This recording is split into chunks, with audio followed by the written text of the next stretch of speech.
और इसीलिए आज मैं एक सेतु बांधना चाहता था राधा रस सुधानिधि से चैतन्य भागवत के बीच में।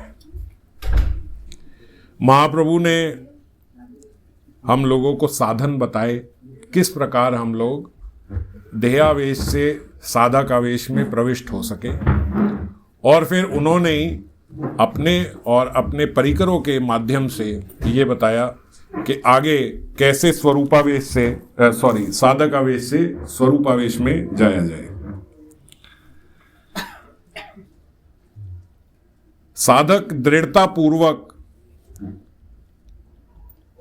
सदा किशोरी जी के सानिध्य में युगल चरणों की सेवा करे, उनके आश्रय में रहे, आसक्ति पूर्वक उनका चिंतन करे, मंत्र का स्मरण करे, लीला गायन करे, लीला श्रवण करे, और अपनी देह से ये प्रयास करे कि प्रत्येक चेष्टा उनकी प्रसन्नता के लिए हो। इस स्थिति में हमें पहुंचना है। काफी भारी लग रहा है ये सब, क्योंकि इस स्थिति में हमें पहुंचना है, इसलिए अभी भारी लग रहा है। जिस स्थिति में हम हैं वो बात सुनने की आदत हो गई, वो बात सुन के थोड़ी हल्की लगती है, क्योंकि ये हमारी बात है। अब एक 10वीं के बच्चे को 12वीं के बच्चे की किताब पढ़ा दोगे तो बड़ी हैवी लगेगी कि क्या बात कर दी। तो इसीलिए किस स्थिति में पहुंचना है, ध्यान देना। हमें किशोरी जी के सानिध्य में रह के स्वरूपाविष्ट होकर युगल चरणों की सेवा करनी है। ये बात समझ में आई? श्रीमद् राधा रस सुधानिधि में हमने जो पढ़ा उसका यही साधन का फल है कि हम इस स्थिति में पहुंच जाएं। किस स्थिति में? किशोरी जी के सानिध्य में रह के स्वरूपाविष्ट में युगल चरणों की सेवा कर पाए, स्मरण में उनका आश्रय ग्रहण कर पाए, आसक्ति पूर्वक उनका चिंतन कर पाए, मंत्र का स्मरण कर पाए, लीला गायन और लीला श्रवण कर पाए, और अपनी देह से ये प्रयास करें कि प्रत्येक चेष्टा उनकी प्रसन्नता के लिए हो। ये साधक आवेश में, देह आवेश से लेके साधक आवेश तक की जो जर्नी है, उसमें मुख्यतः हम लोगों को ये ध्यान रखना है कि हमारी प्रत्येक चेष्टा जो है वो उनकी प्रसन्नता के लिए हो। आप अपने दिनचर्या को मार्क कर सकते हो, शाम को, रात को बैठ के। जैसे मैंने आपको पहले भी बोला था, एक अभ्यास जरूर रखो। सबरे नियम सेवा के बाद धीरे धीरे करके सबके टूट गए, कोई बात नहीं। एक अनुशासन जरूर बनाए रखो। पहला कि सूर्योदय से पहले उठ जाए, ये अनुशासन जरूर बना रहे, क्योंकि ये अनुशासन टूटते ही दिन के सारे अनुशासन खत्म हो जाते हैं। और केवल एक अनुशासन बना रहे कि सूर्योदय से पहले उठना है, तो सारे अनुशासन आपके अपने आप हो जाएंगे, क्योंकि आपके पास बहुत समय है साधना करने को, काम करने को, सब करने को। अलग अलग बहुत सारा समय मिलेगा। लगता है कि नहीं थोड़ी सी तो बात है, थोड़ी सी बात नहीं, बहुत बड़ी बात है।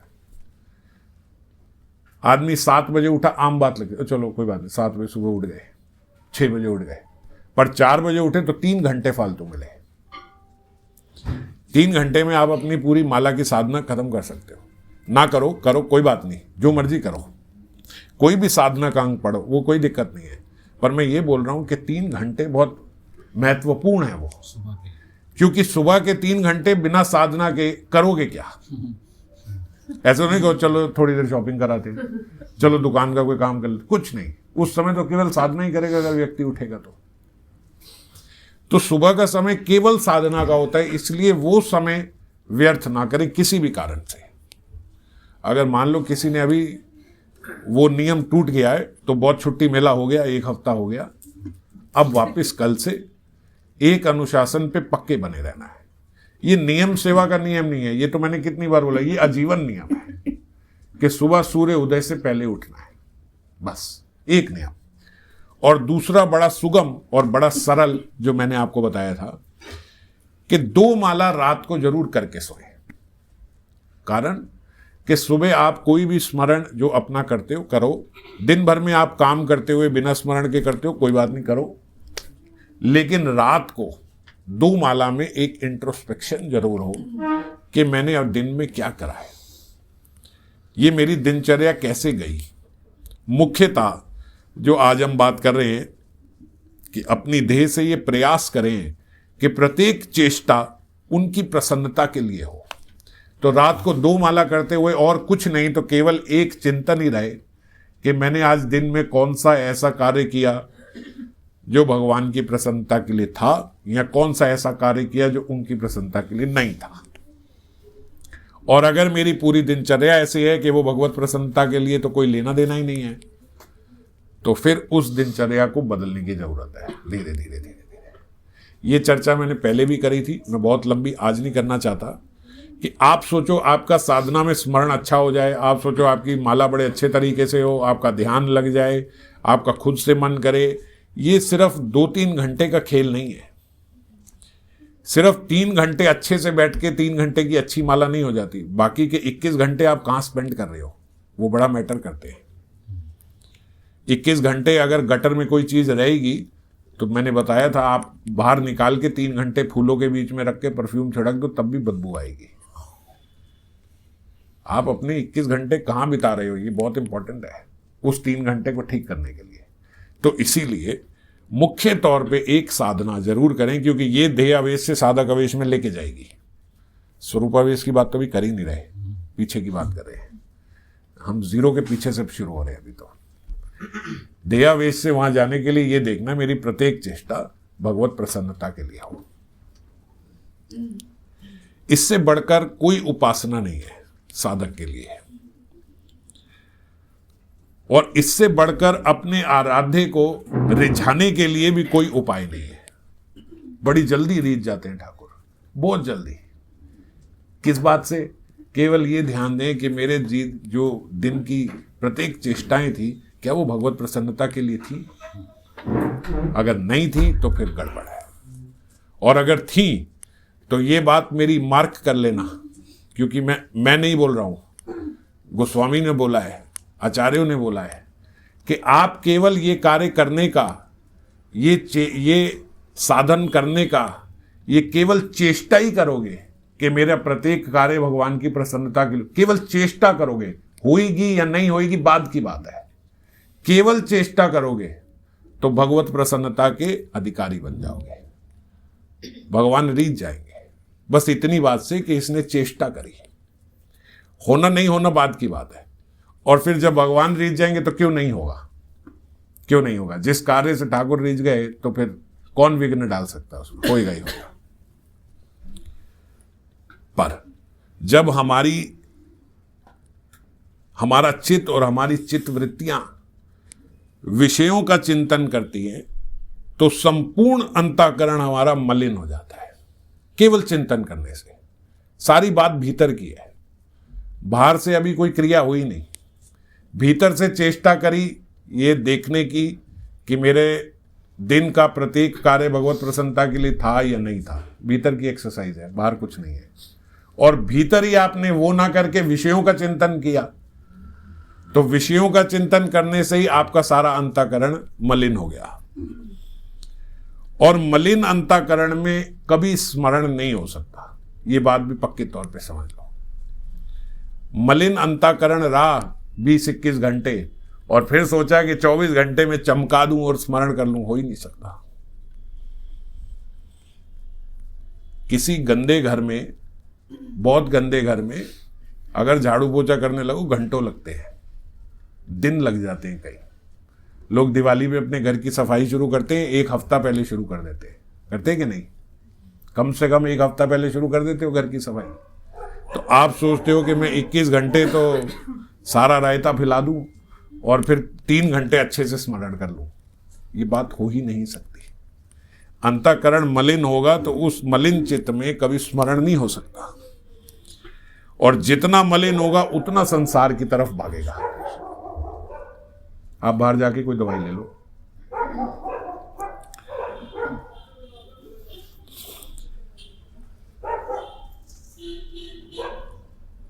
एक पॉइंट है शुद्ध चित्त, थोड़ा ज्योमेट्री से समझने की प्रयास करना, आप बाहर चले जाओ।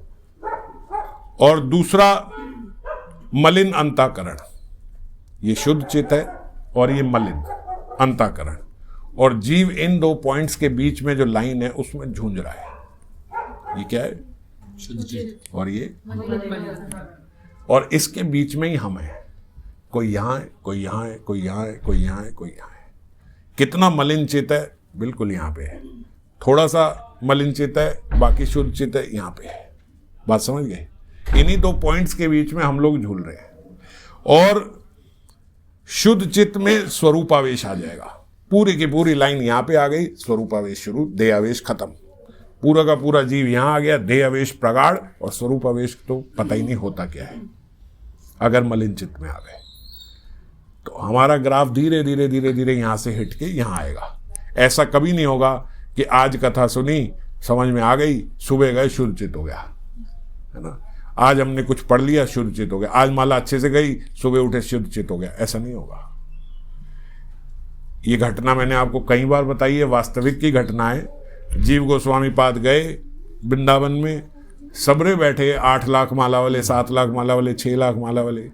जीव गोस्वामी ने कहा मेरे को ये सब गिनती मत बताओ, 4 लाख, 5 लाख, 6 लाख, 8 लाख वाली, मुझे वो बताओ, वो एक हरि नाम किसके मुख से निकला है जिस नाम से प्रेम प्राप्ति हो जाती है। भगवान की प्रेम प्राप्ति करने के लिए तो बस एक नाम काफी है, वो एक किसने ले लिया है? सब मुंह नीचे करके बैठे गए। तो बोले ये 8 लाख, 7 लाख, 6 लाख ये अभ्यास है, ये साधना है उस एक हरि नाम तक पहुंचने के लिए, समझ गए? तो टाइम लगेगा, धीरे धीरे धीरे धीरे धीरे धीरे चित्त मार्जिन करना पड़ता है हरि नाम करते हुए, चित्त मार्जिन करना ये साधना करते हुए, और फिर बड़ी रगड़ रगड़ के करोड़ों अरबों खरबों जन्मों की हमारी जो संस्कार हैं उनकी सफाई कर करके यहां पहुंचेंगे। कुंजर स्नान की तरह ना हो, जिस प्रकार हाथी निकलता है नदी में स्नान करता है और जैसे ही नदी से बाहर निकलता है तो सूंड से मिट्टी उठाता है और सारे अपने शरीर में डाल लेता है, इसको बोलते कुंजर स्नान। और यही कुंजर स्नान हम लोग करते हैं। सफाई करी, माला करी, सुबह थोड़ा सा इतना कर के थोड़ा सा हल्का सा चित्त मार्जिन हुआ, सफाई हुई, और उसके बाद में दोपहर को गए और फिर वही मिट्टी डाल ली, फिर वही संसार में फंस गए, फिर वही विषयों का चिंतन, फिर वही विषय वार्ता। विषय चिंतन, विषय वार्ता और विषयों की तृष्णा, इन 3 चीजों से बचना पड़ेगा। क्या क्या चीजों से?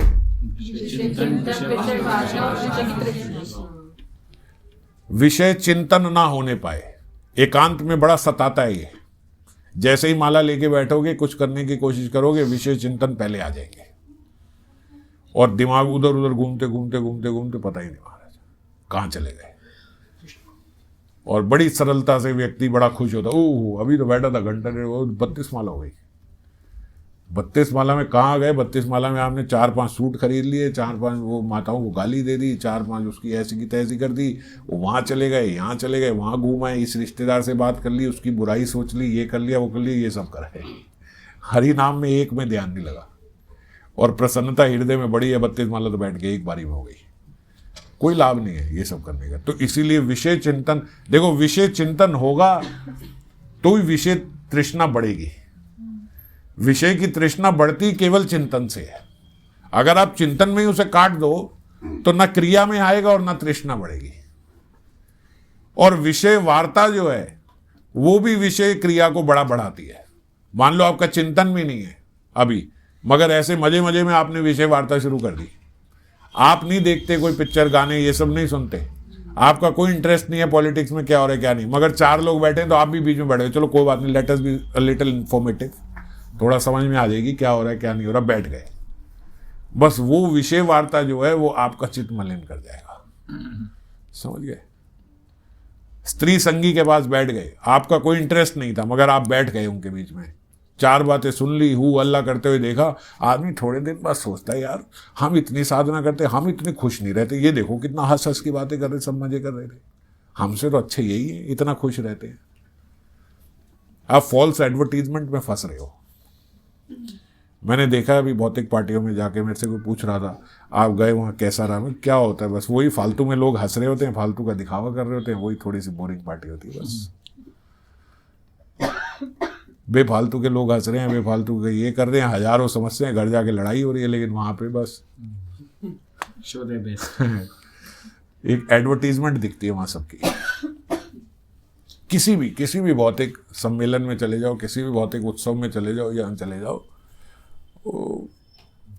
2 दिन पहले तो खबर आई होती है महाराज ऐसी लड़ाई चल रही है, डिवोर्स होने वाला है, और पार्टी में देखो तो ऐसे लगेगा कि बस द मोस्ट हैप्पीएस्ट कपल यही है यहाँ पे। तो केवल दिखावा दिखावा दिखावा, उसमें फंसो मत।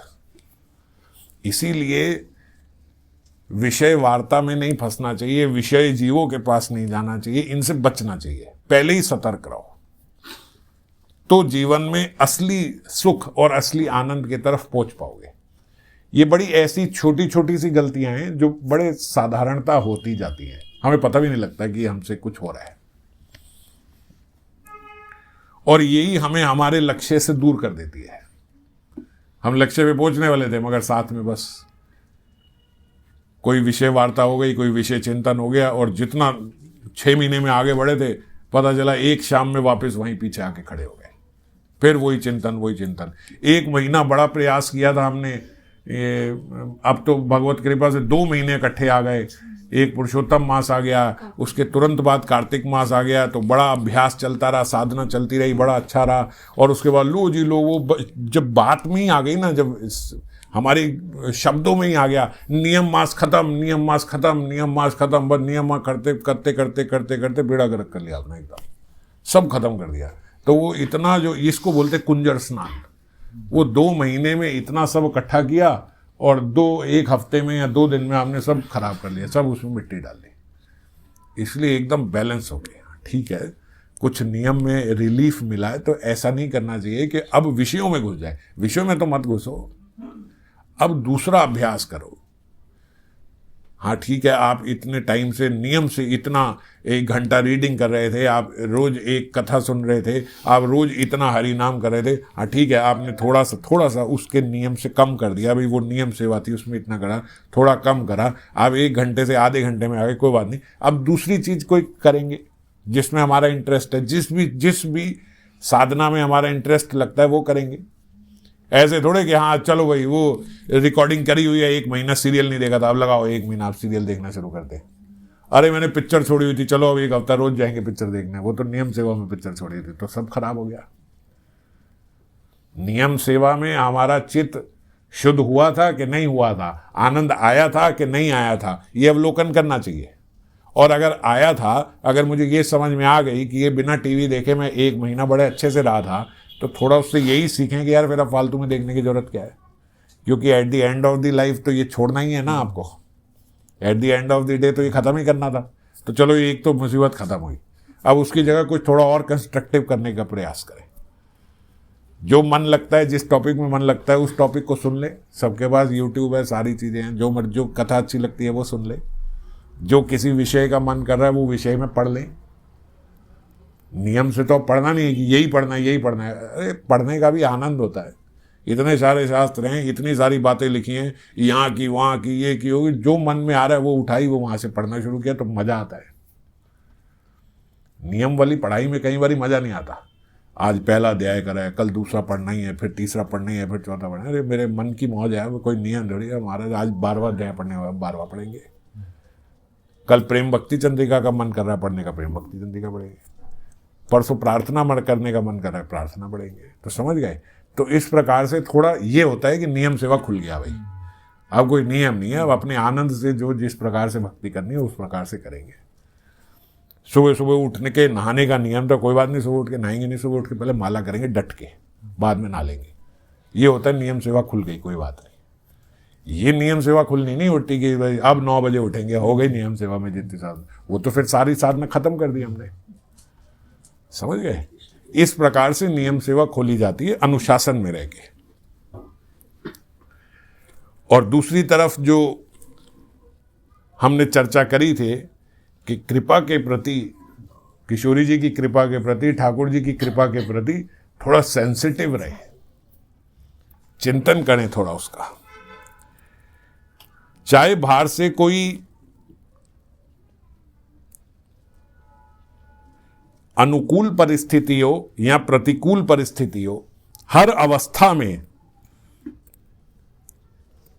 कृपा की ओर बाट लगाए रखे। समझ गए?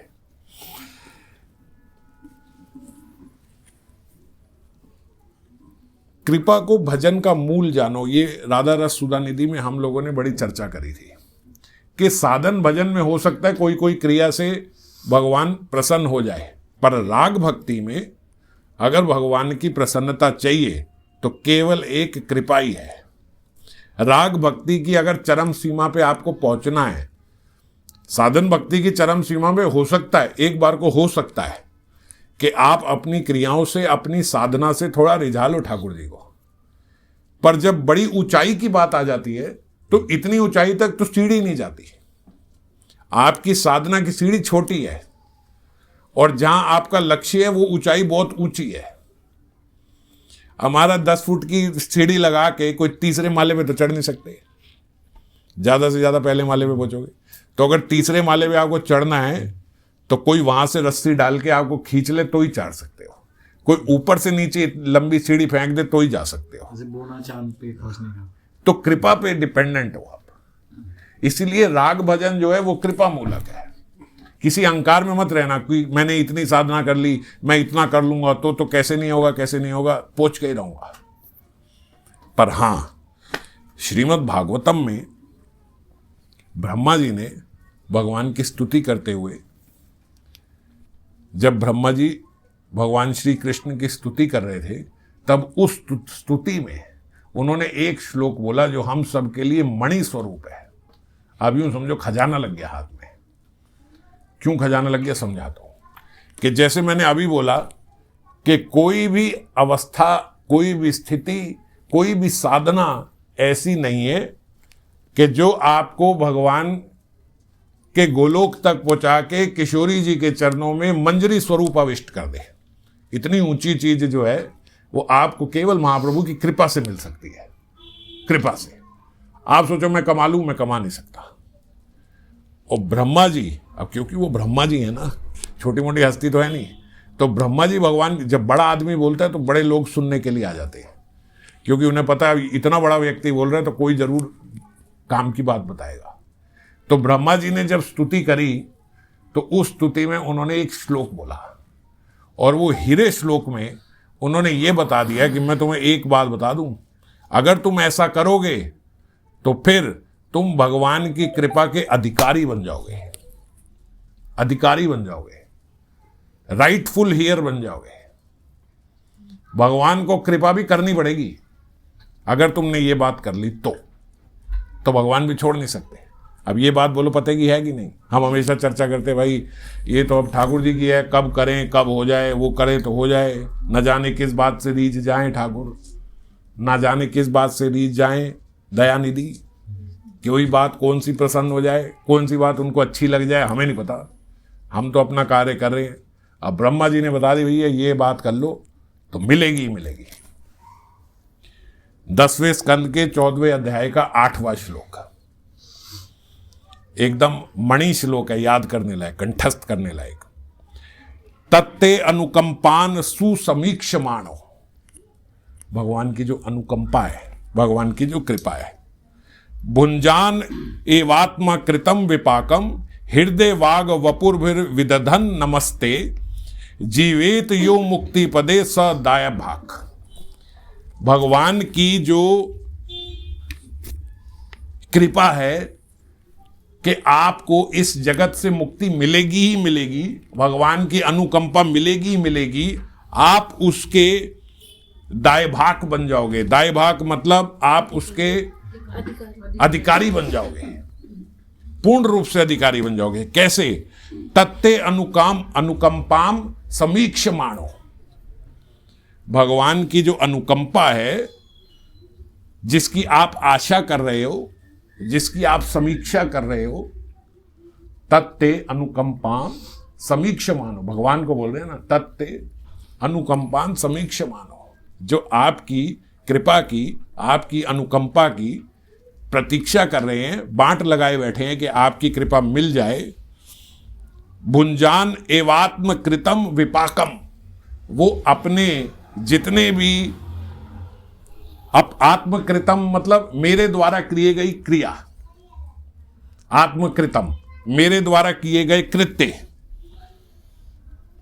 उन्होंने जितने भी अपने कर्म अपने द्वारा किए गए उनके जो कर्म हैं, विपाकम मतलब उसका परिणाम, उनके जीवन में जो भी घटना घट रही है वो इस बात को समझते हैं, भुंजान एवात्म कृतम विपाकम, ये मेरे द्वारा किए गए कर्म हैं जो आज मेरे आगे आ रहे हैं।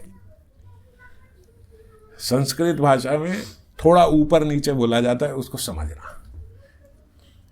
भगवान आपकी कृपा तो मिलेगी ही जो आपकी कृपा की आशा रख रहे हैं, तत्ते अनुकंपान समीक्षमाणो, जो आपकी कृपा की प्रतीक्षा कर रहे हैं, वो जीव कैसे होते हैं? वो उनके जीवन में कोई भी परिस्थिति आ जाए, वो इस बात को समझते हैं कि ये परिस्थिति जो है ये मेरे ही कर्मों का परिणाम है। मैंने आगे पीछे इस जन्म में, पिछले जन्म में, उससे पिछले जन्म में, कहीं पे भी मैंने ही ये कर्म किए हैं जो मेरे आगे आए हैं। इस प्रकार उसको स्वीकार करते हैं जो भी उनकी परिस्थिति आई।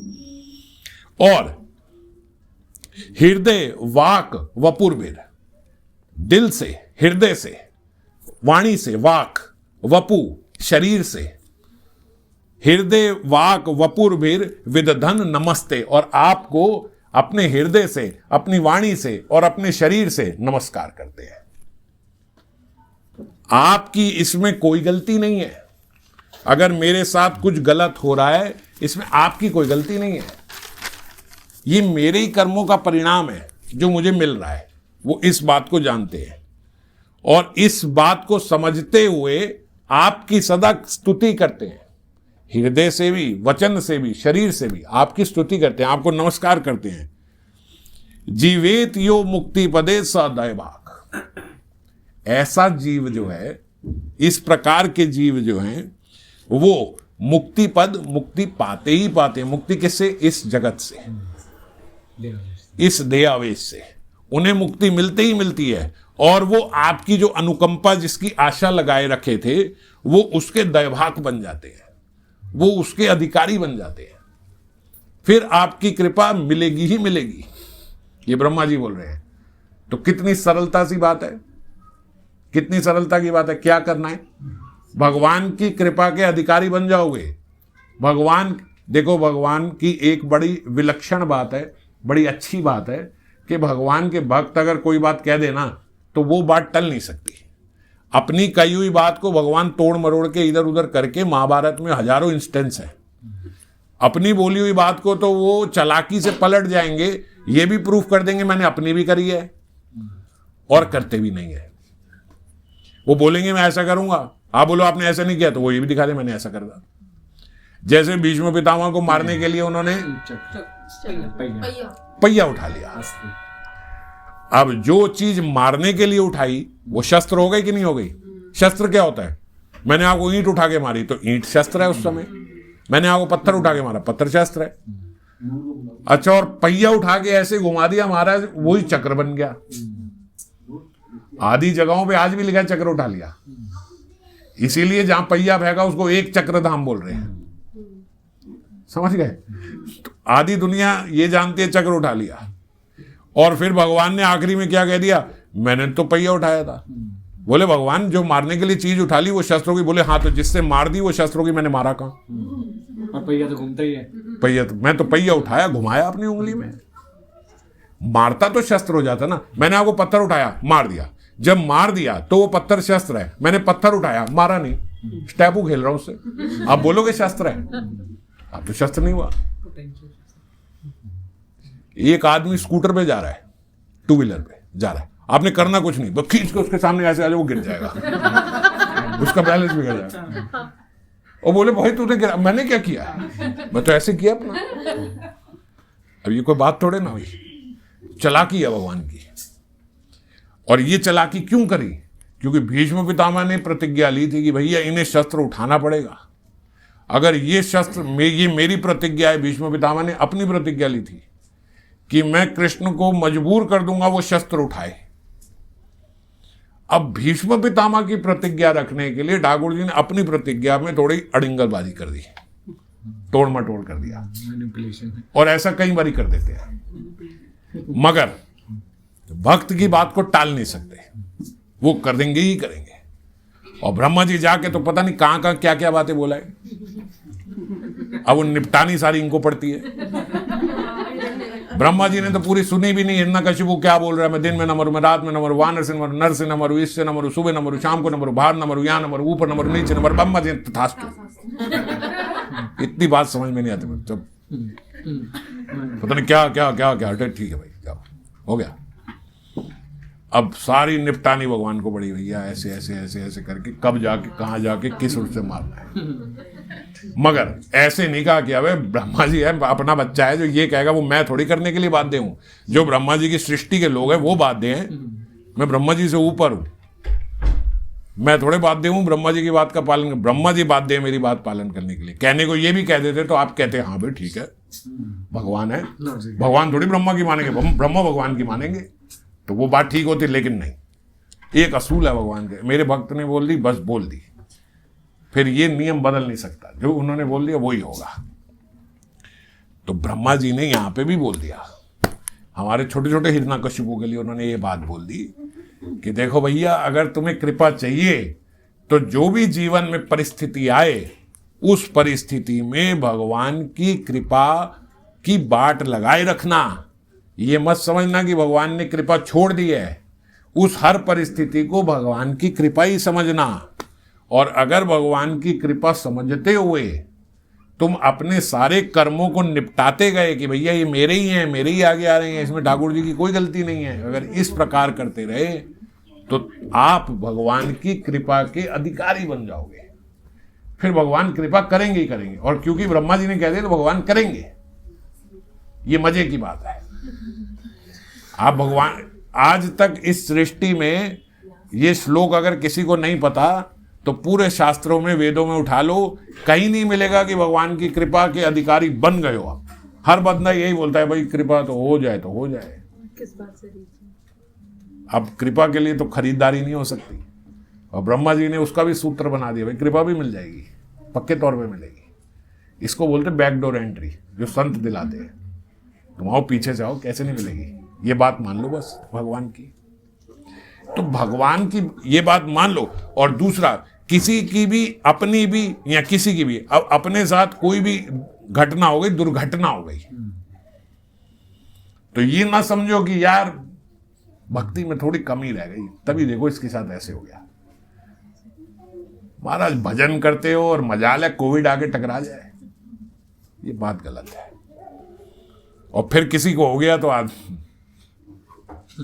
थोड़ा माला वाला करो, भगवान की कृपा। प्रारब्ध इंटर कर गए। ये बात गलत है, ये बात गलत है, प्रारब्ध ये बात, ये नापदंडी गलत है। सनातन गोस्वामी भगवान के परिकर है, मंजरी हैं, नित्य परिकर है, किशोरी जी की मंजरी हैं, उन्हीं का अवतार है सनातन गोस्वामी। और जब वो जगन्नाथपुरी में पहुंचे तो पूरे शरीर में इस प्रकार दाने दाने दाने दाने कि जरा सा ऐसे स्पर्श हो गए तो पस निकल जाती थी, इतनी बुरी हालत हो गई थी। अब आप पहुंच जाते वहां पे तो बोलते सनातन गोस्वामी थोड़ा भजन करो भैया। ऐसे कैसे प्रारब्ध बीच में घुस गया, कोई कमजोरी रही होगी, भजन करो तो हो जाता कि नहीं अपराध, कितने अपराध करोगे। तो इसीलिए बाहर की परिस्थिति से जीव की स्थिति का अवलोकन मत करो। इसका अवलोकन इस बात से नहीं होता बीमार पड़ गया वो तो भी अच्छा है, थोड़ा हमारे साथ रहेगा, सिखाएंगे किस प्रकार। बाहर की परिस्थिति से कोई पता नहीं लगता। रामकृष्ण परमहंस सिद्ध थे और उसके बाद उनको गले का कैंसर हो गया। ये बात ना देखो कि उनको गले का कैंसर हुआ, परिस्थिति मत देखो, उस परिस्थिति में उनकी क्या स्थिति थी वो मैटर करती है। स्थिति आपकी है, परिस्थिति बाहर की है। स्त्री पर स्त्री होता है ना, पर स्त्री और स्त्री, तो स्थिति मेरी और परिस्थिति बाहर की स्थिति, वो तो परिस्थिति है। मेरी स्थिति क्या है वो मैटर करती है, परिस्थिति थोड़ी मैटर करती है। वो तो बदलती रहेगी, आती रहेगी, जाती रहेगी, जो मर्जी होती रहेगी, उससे कोई फर्क नहीं पड़ता। भीष्म पितामह इस प्रकार के व्यक्ति थे कि स्वप्न में भी उनसे शास्त्र विरुद्ध कोई बात नहीं हो सकती। स्वप्न में भी, जब इंसान की चलती नहीं है उस अवस्था में भी ऐसा नहीं हो सकता कि उनसे कोई 19-21 बात हो जाए। एकदम प्रगाढ़ जो बोल दिया उसी शास्त्रों के हिसाब से चलने वाले ऐसे व्यक्ति को भी 6 महीने तीरों की शैया पे लेटना पड़ा। लेटना पड़ा कि नहीं पड़ा, ये परिस्थिति है।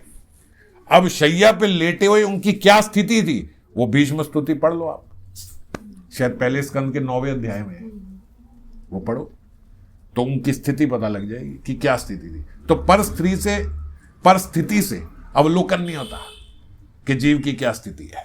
हमारी तो परिस्थिति से भी ज्यादा खराब स्थिति हो जाती है। हाँ, तो वहां बात बिगड़ जाती है। परिस्थिति तो ठीक चल रही है। एवात्म कृतम विपाकम, ये सब जो है ये तो पुराने जन्मों के प्रारब्ध होंगे, आ जाएंगे, आने ही है, आने चाहिए। खत्म करके मामला निपटना है ना। अब ये सब खत्म करके तो यहां से जाना है, तो जल्दी तुरंत से भगवान खत्म कराएंगे। अगर आज भी सारी एक्टिविटीज अपनी बंद कर दो, आज के बाद कोई पाप कर्म ना करो, अब पिछले करोड़ों पड़े हैं तो अगले करोड़ जन्म में भगवान एक एक देते रहेंगे, तो वो स्थिति अच्छी है क्या? और भगवान कहें बड़ा सेल लगे भाई, जल्दी से इनके फटाफट 10% करके इनको फटाफट इनके प्रारब्ध देते रहो जो थे, और इस जन्म में सब खत्म कर दो। अब भगवान ने भी 90% छूट भगवान ने दे दी और 10% आपको निपटनी है, समझ गए? तो इस प्रकार से भगवान कृपा करते हैं कि चलो भाई फटाफट से प्रारब्ध आए गए, और उस प्रारब्ध से, उस परिस्थिति से यूं ना समझो कि भैया ये छोटा भगत है, अभी तो भक्ति इसकी सही नहीं चल रही। कृपा हो रही है, बिल्कुल हो रही है। भगवान अपने जितने हमारे जो पाप हैं, प्रारब्ध हैं, वो सब फटाफट से निपटा रहे हैं। कितना भजन हुआ ये बाहर से नहीं, भीतर से पता लगता है कि इसका भजन कैसा है। भीतर से कैसे पता लगता है कि इसका अब क्या स्वभाव बना है। 5 साल पहले इसका स्वभाव कैसा था, आज इसका स्वभाव कैसे है, इससे ज्यादा अच्छा है वैसे। ऐसे देखे 5 साल पहले मेरा स्वभाव कैसा था, अब कैसा है।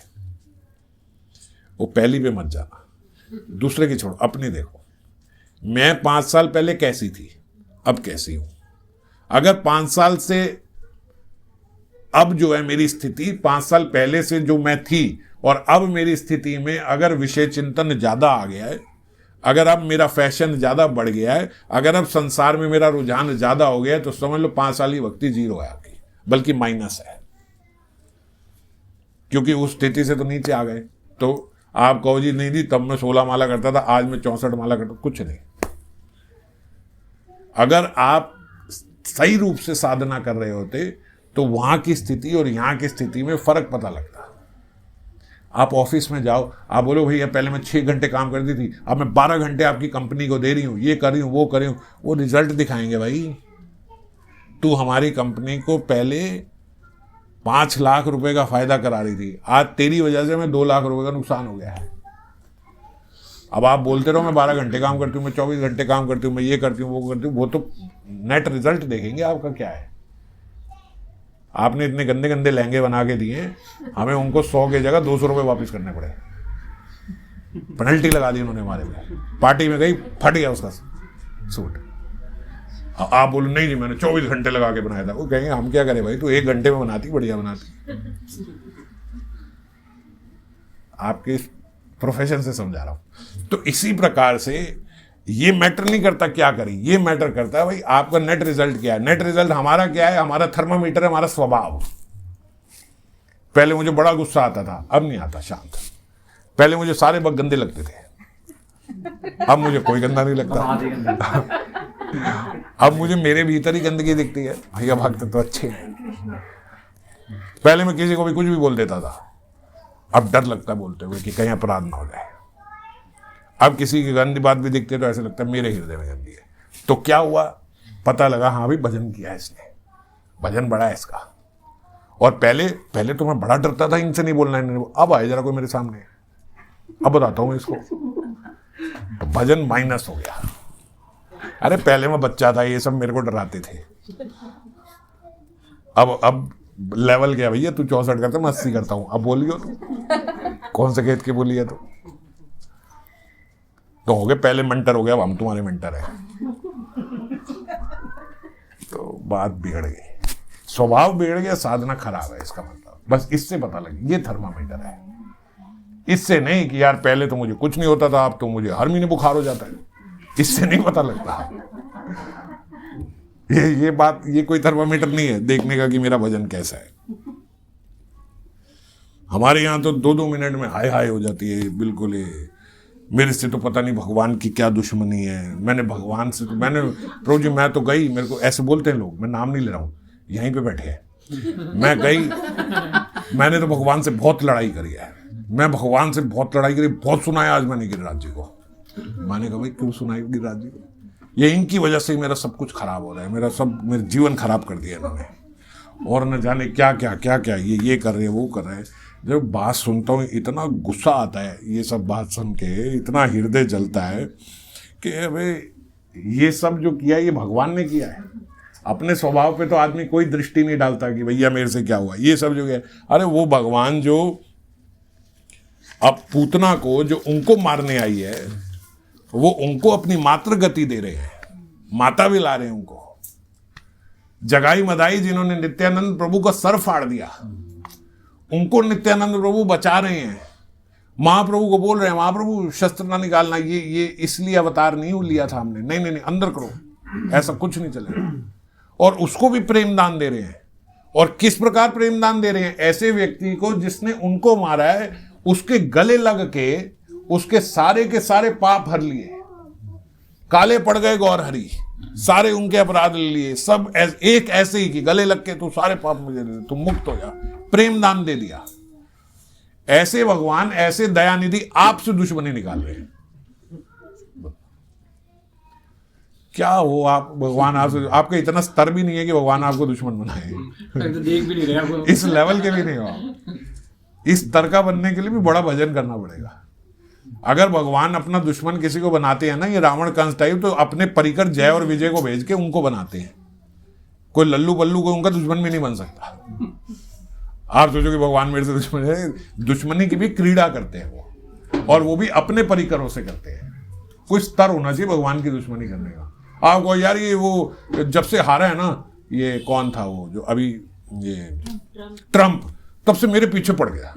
अबे तू कौन है, तेरे से ट्रम्प पीछे पड़ गया तेरे? नहीं वो मैंने यूट्यूब में कह दिया था कि ट्रम्प हारेगा। मेरे से जुड़ गए। फॉलोअर कितने हैं आपके यूट्यूब में? 16। मैंने क्या कह दिया था? मैंने पहले ही कह दिया था ट्रम्प हारे, तब से ट्रम्प मेरे पीछे पड़ गया कि मैंने पहले ही बोल दिया था। वह लल्लू। अब कोई इस तरीके की बातें करे। अब हंसी आ रही है कि नहीं आ रही है? इतनी हंसी तब भी आती है जब कोई बोले भगवान की पता नहीं मेरे से क्या दुश्मनी है। तू कौन है, तू भगवान की तरफ से दुश्मनी होगी? और जब स्थिति अच्छी हो, जब अब सब कुछ भला हो रहा है, तब पता है क्या, मैं अब सोचती नहीं, मैंने अब सोचना छोड़ दिया है। अंडरलाइन करना है इसमें एक शब्द, मैंने अब सोचना छोड़ दिया है। अब कहीं भगवान नहीं आए बीच में, अब मैंने सोचना छोड़ दिया है। मैंने सीख लिया है अपनी घर के, मैंने सीख लिया है, मैंने अब एडजस्ट कर लिया है। मैं ध्यान ही नहीं देती अब इन सब बातों का। मैंने अपने आप को समझा लिया है। मैं बस अपना हरि नाम पे ध्यान देती हूं और मेरे को दुनिया से कोई परवाह नहीं। सब जगह मैं भगवान आए नहीं कहीं बीच में जब स्थिति सही हो गई तो। गिरिराज जी की कृपा, ठाकुर जी की कृपा, किशोरी जी की कृपा, उन्होंने मेरी बुद्धि बदल, कुछ नहीं, मैंने किया है, मैं करती हूँ। और जब परिस्थिति खराब हो जाए तो पता नहीं भगवान को मेरे से क्या दुश्मनी है। ये सब यही कर रहे हैं, इनकी इच्छा के बिना तो कुछ हो नहीं सकता। तो यही सब बुरा कर रहे हैं मेरे साथ। कौन सा तत्व कहाँ लगा के फिट कर दिया अपनी बुद्धि से और सब गुड़ गोबर कर दिया।